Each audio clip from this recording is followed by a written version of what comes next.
The term early access can get a bad reputation. As a consumer, it can be really risky to invest in an early access title, since you're paying up front and only able to play a portion of the game. Though there is the promise of the game being eventually completed, there's always that feeling of doubt, and maybe the developers just might not be able to finish the game.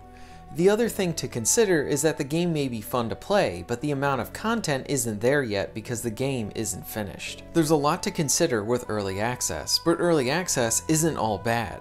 In great uses of the platform, it can be used to forge a bond between the developer and the player. Player feedback is important to the developer, and this is a great opportunity to show and continue to keep that open communication. There have been great early access titles that did well with this. Look at the RPG Tangled Deep as a great example. A solid RPG that is heavily inspired by the SNES days of games. It had a memorable soundtrack, a good amount of content, and the minute-to-minute gameplay was addictive and awesome. While not an RPG, Doorkicker's Action Squad delivered a fantastic co-op experience with more polish and content than you would initially expect for an early access game. And once you hear the 80s inspired tunes, you'll want to listen to them all the time. I saw some of the same greatness that I saw in these two titles in another title. Edge of Eternity released in early access last year, and it hopes to deliver a memorable JRPG experience. Ladies and gentlemen, I present to you Edge of Eternity.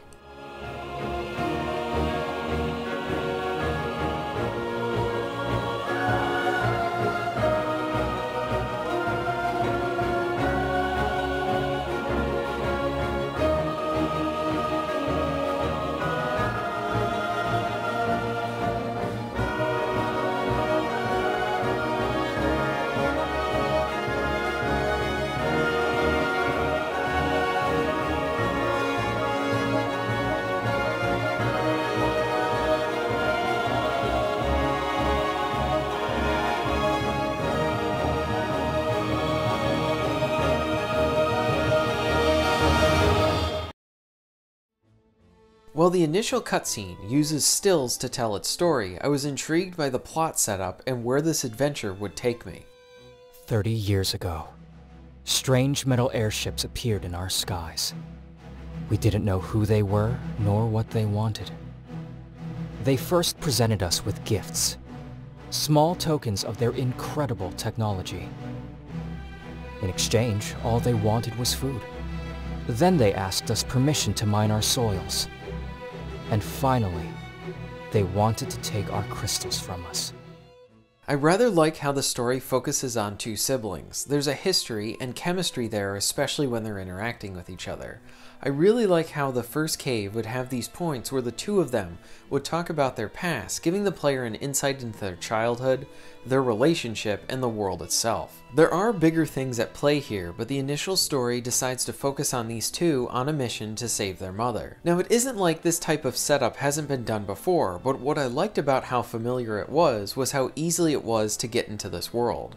This isn't one of those games where you're continually confused about what's going on, but rather you're enjoying the story and the gameplay as it welcomes you in. The world itself does a good job at dropping out hints to be able to create some mystery and you wanting to learn more about it. While the current early access build does not have the full story, the setup it does potentially lends itself to some interesting situations. I wonder if we will get to see any memories of the characters when they were children. What intriguing drama can the writers come up with this family dynamic? Will the siblings agree all the time, or will they split up, and will there be some type of tension and trials that they need to overcome? As of right now, I like the story, and I do want to see how this ends. I do want to commend the developers on the voice acting present within the game. For the main story parts, there's all voice acting, and for the most part, it's pretty decent. The performances can be a bit wooden at times, but I was impressed with how all the main story sequences did feature voice acting. Now, let's get into the gameplay.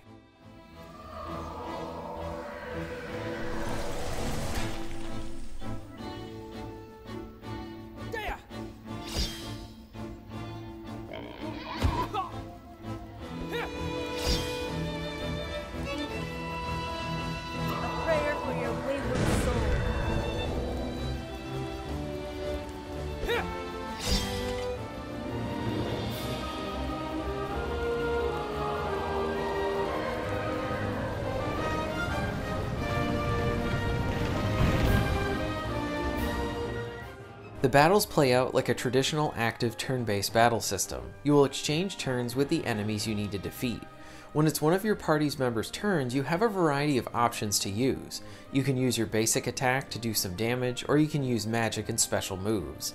The battle system also factors in the placement of the party members and your enemies. You can move within a grid if you need to reposition yourself within a battle. These can be particularly useful when casting a spell, as you'll need to wait for your party member to be able to cast that spell that you have chosen, and if you're hit a few times while you're casting the spell, it can get interrupted before you actually get to release it, and you'll need to start over. This is frustrating when you have to restart your spell, but you can also do this to enemies as they're trying to cast spells on you. Repositioning can come in handy, as sometimes items around the battlefield will be able to help you.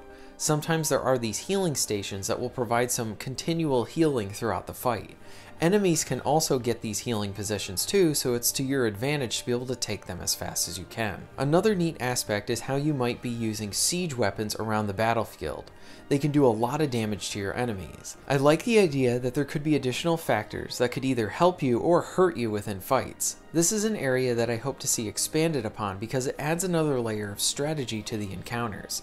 Like the story, I found the battle system familiar as well, as I was able to jump right in and feel at home with the mechanics. I really enjoyed fighting in battles and leveling up. Defeated enemies will provide you with experience points for your characters, along with the weapons that you have equipped. The weapons can be socketed with these different gems, and these will give you different stat bonuses, along with different moves.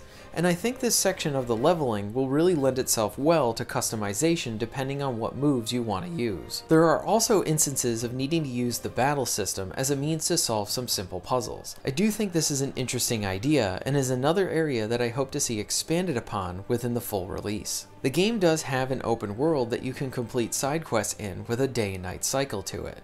You'll even see different types of weather within the game. The maps are rather large and there's plenty of items to go and grab.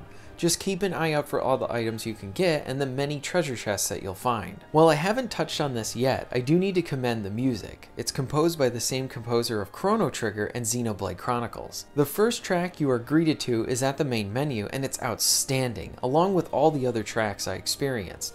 Here are a few tracks from the game.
Now, while I am excited for the full version of Edge of Eternity, I think it's important to remember that this is still in early access. What the developers have presented so far is ambitious and good. I also feel like I'm in a bit of a weird place in how to recommend this to people.